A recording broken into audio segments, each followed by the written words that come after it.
Oi! Então, hoje nós vamos trabalhar um tema muito importante no âmbito familiar, que é o pensar antes de agir e reagir.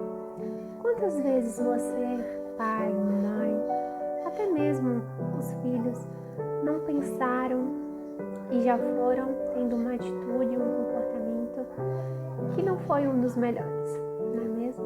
Mas o que é pensar antes de agir e reagir?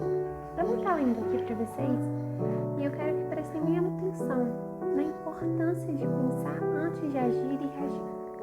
É quando aprendemos a gerenciar os pensamentos, as emoções e os comportamentos. É entender que o que pensamos influencia em como nos sentimos e nossas emoções. Influenciam em como nós nos comportamos. É compreender a importância de gerenciar os pensamentos. Como podemos formar, como podemos educar um caráter para pensar antes de agir e reagir? Primeiro, é não tomar qualquer decisão no foco de tensão, que já é difícil. Dar respostas sábias que não ofendem. Usar a inteligência e a razão. E por fim, não reagir por impulso, mas com sabedoria. Que vocês possam desfrutar e aprender cada vez mais aqui do nosso vídeo, que terá como tema pensar antes de agir e reagir. Para dar início, nós vamos contar uma história, como que a inveja e a competição podem destruir um âmbito familiar. Vamos dar sequência a essa história? Bom, o tema da história traz a questão de como as relações são construídas no âmbito familiar. O tema é a inveja e a competição que destrói. Conta a história de uma família onde tinha 2 irmãos e haviam seus conflitos ali entre eles. Pedro e Rafael, eles eram irmãos. Pedro, mais velho, tinha 16 anos e Rafael, 13. Pedro apreciava praticar esportes, mas ao mesmo tempo detestava perder. Era egoísta, irritado, nervoso, não sabia levar desaforo para casa. Rafael era tranquilo, tolerante, mas tinha poucos amigos. Desde o nascimento de Rafael, Pedro começou a mostrar reações de ciúme do irmão. À medida que cresceram, começaram as disputas. Toda brincadeira terminava em brigas. Os 2 irmãos estavam tornando-se inimigos. Os pais, Dr. Carlos, um advogado respeitável, e Ana, uma professora de faculdade de pedagogia, ficavam desesperados. As disciplinas que aplicavam não tinham êxito. Os limites que colocavam não eram eficazes. A trégua não durava mais que um dia. Dr. Carlos e Ana foram orientados por psicólogos, mas os irmãos, em especial Pedro, não os ouviam. Ele chegou a frequentar uma psicoterapeuta, mas não durou um mês. Afirmava que o problema não era ele, mas sim Rafael. Não reconhecia sua inveja, maturidade e agressividade. Certa vez, Pedro foi longe demais. Chegou a dizer ao irmão: "Eu detesto você. Não sei por que você nasceu. Desejo que morra." A mãe, ao ver essas frases, sentiu-se a mulher mais infeliz do mundo. Criou os filhos para serem amigos, e não inimigos, parceiros do ódio.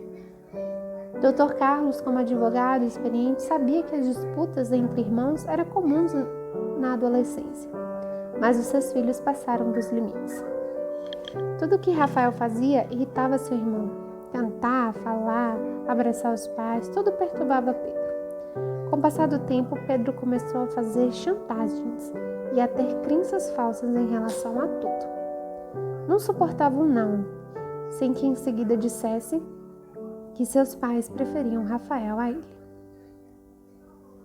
Dr. Carlos e Ana ficavam perturbados com essa afirmação. Sabiam que isso era uma mentira, mas caíam nessa armadilha sutil. Sentiam frequentemente a pressão desse filho e compravam o que ele desejava. Seus pais pareciam mais serviçais do que pais, eram mais para servi-lo do que qualquer outra coisa. Os pais não percebiam que quanto mais davam atenção exagerada a Pedro, mais ele os controlava.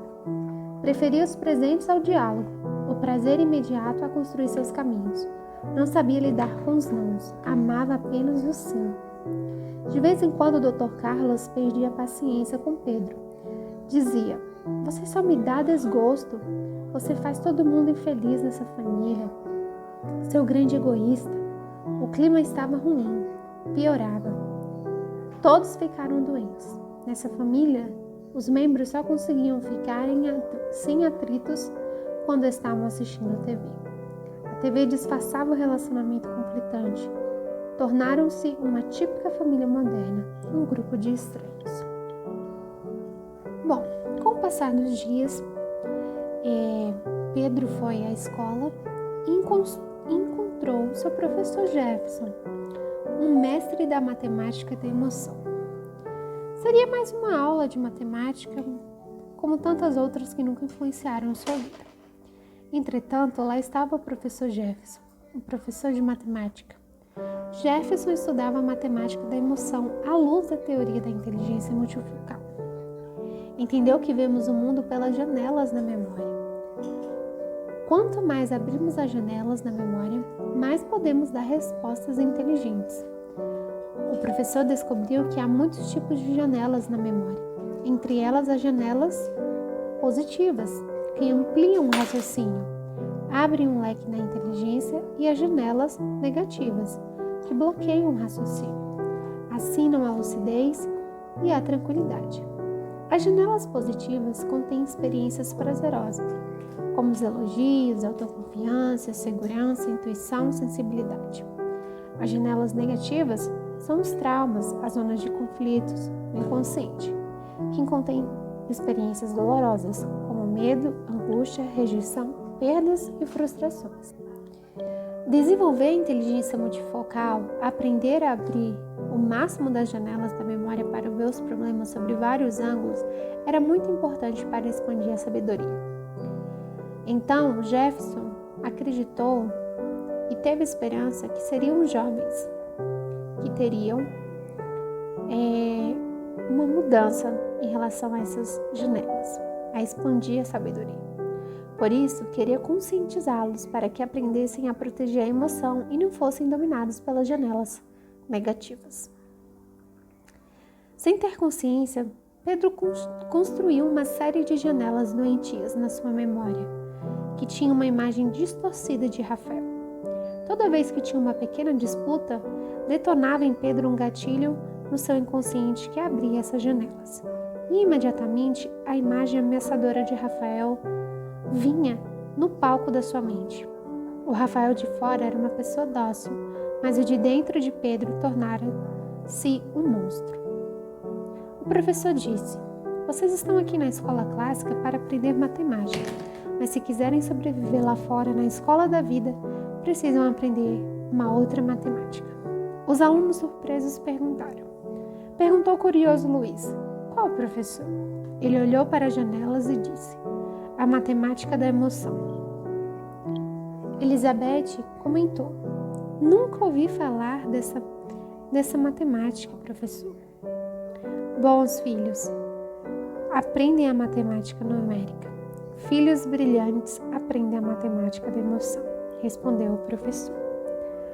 Os alunos se entreolhavam, querendo entender os enigmas desse assunto.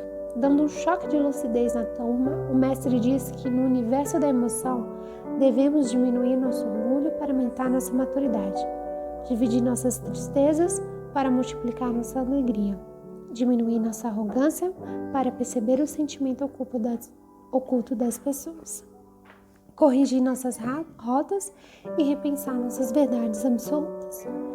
Jefferson discorria sobre um mundo onde não existem fórmulas prontas. Se não aprendemos a proteger nossa emoção, podemos ser escravos vivendo em sociedades livres. Quem é controlado pelo ciúme, inveja, raiva, medo e ansiedade vive num cárcere emocional, numa masmorra psíquica. É refém dos seus traumas, conflitos e, enfim, das suas janelas negativas, disse o inteligente professor. Pedro prendeu a respiração. Os números não são compreensivos, ou uma conta está errada ou certa. Mas nas relações com as pessoas, não podemos ser lógicos demais. Temos de ser compreensíveis e solidários. Quem é excessivamente lógico causa um desastre nas relações com suas namoradas, amigos e pais. Temos de compreender, falha, animar quem tropeça e dar oportunidades para quem errou de novo. Temos de aprender a dizer: tente outra vez, eu confio em você. Os jovens ficaram envergonhados, perceberam que eram radicais, eram especialistas em julgar, condenar e criticar os outros. Reagiam como meninos no corpo de gente grande. Eram péssimos para se colocar no lugar dos outros e compreendê-los. Pedro saiu daquela aula e da escola naquele dia sem dizer qualquer palavra. Não sabia perdoar e nem ser transparente, por isso nunca refletia sobre suas atitudes. Tinha uma necessidade neurótica de estar sempre certo. Pensava tanto que seus pais gostavam mais de Rafael que criou falsas verdades. Começou a observar como seus pais o tratavam e como tratavam Rafael. Ficou quieto, pensativo, fez um mergulho dentro de si mesmo como nunca havia feito antes. Começou a treinar seu senso de observação. Entendeu o que nunca quis entender. Entendeu que o ciúme que sentia do irmão era uma fantasia, era um ciúme bobo. Descobriu que sua agressividade com o irmão e com seus pais era injusta. Sua interpretação da realidade era doentia, produzida por janelas doentias. O que mais o abalou foi que percebeu que explorava seus pais, que os manipulava para ganhar presentes e sugar a atenção deles.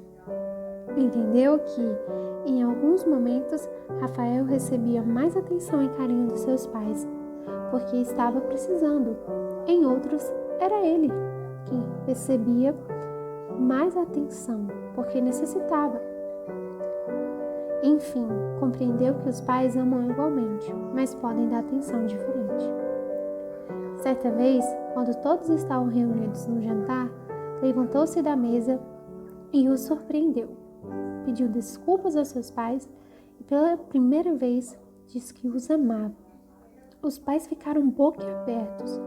O que está acontecendo, meu filho? Pedro respondeu. É a matemática da emoção.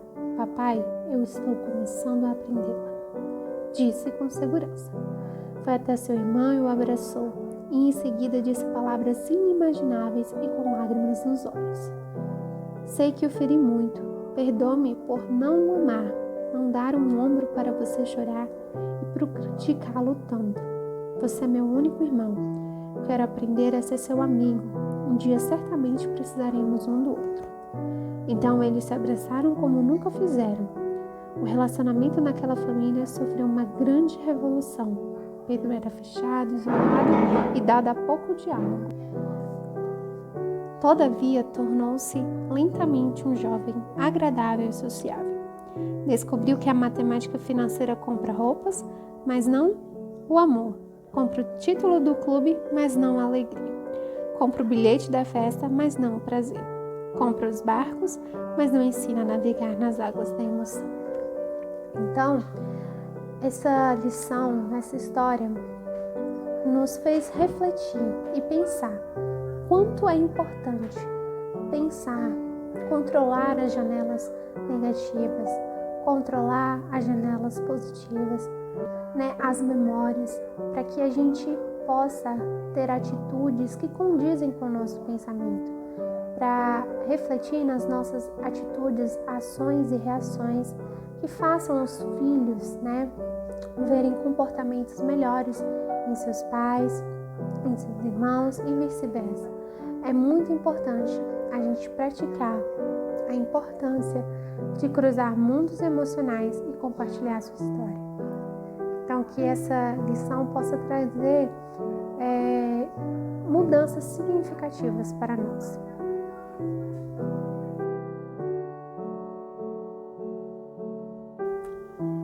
A importância de cruzar mundos emocionais e compartilhar a sua história.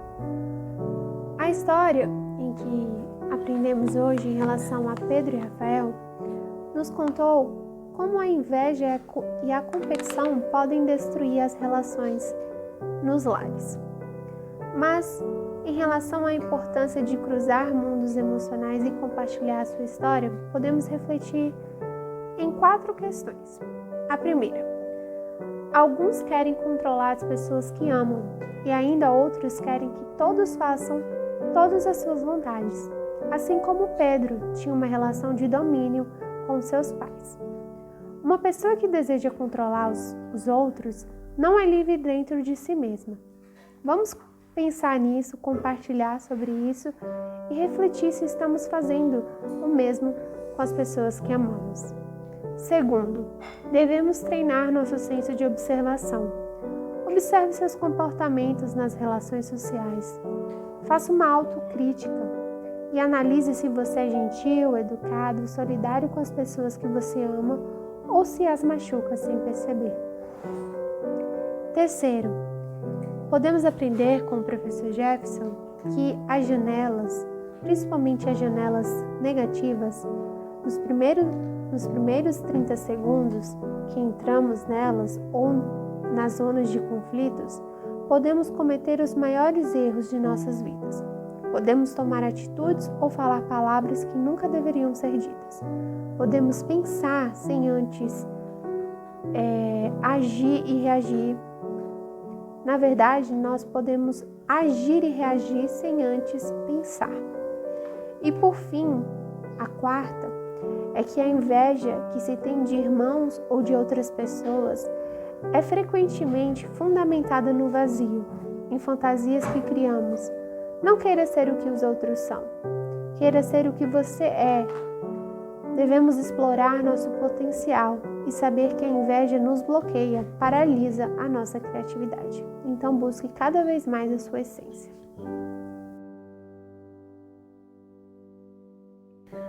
Aprenda a desenvolver a inteligência no seu dia a dia. Vamos aprender em 4 passos, na prática, a como desenvolver a nossa inteligência emocional em relação a pensar antes de agir e reagir. Aprender a pensar antes de reagir é uma grande lição da escola da vida. Gaste o seu tempo pensando antes de responder a quem lhe ofendeu ou quando tiver de resolver um problema. Reconhecer erros e corrigir caminhos são atitudes dos fortes. Pense em suas falhas e não tenha medo de pedir desculpas. Treine ver o mundo com os olhos dos outros. Procure antecipar a consequência de suas atitudes. Então, se você quer ser mais inteligente emocionalmente no seu dia a dia, coloque em prática esses 4 passos que o seu pensar antes de agir e reagir vai ser totalmente diferente.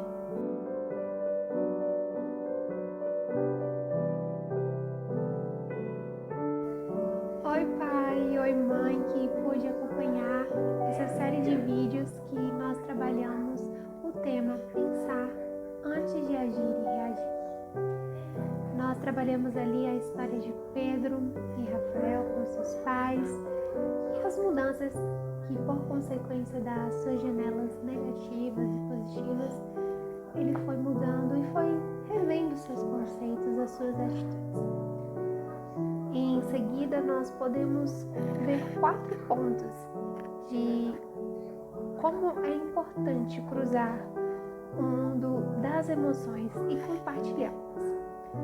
Compartilhar a nossa história por meio das nossas emoções.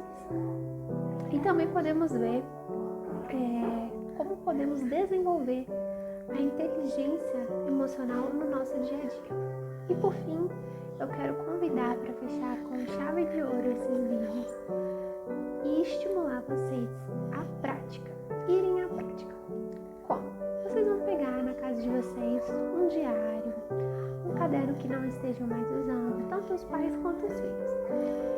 E cada dia da semana, vocês vão colocar a data e vão descrever um momento do dia em que vocês conseguiram pensar antes de agir e reagir. E depois de terem feito isso, diariamente vocês irão compartilhar entre vocês, entre os pais e entre os filhos, como foi treinar a arte de pensar antes de agir e reagir. Eu quero deixar aqui um grande abraço a todos. Eu sei que nós estamos passando por um momento muito delicado, esse momento de pandemia, e eu quero desejar o melhor para vocês, um abraço, que vocês possam desenvolver essas atitudes do pensar antes de agir e reagir, que vocês possam trabalhar cada vez mais as suas emoções, as suas inteligências emocionais com seus filhos, principalmente agora nesse momento. Um grande abraço e muito obrigada.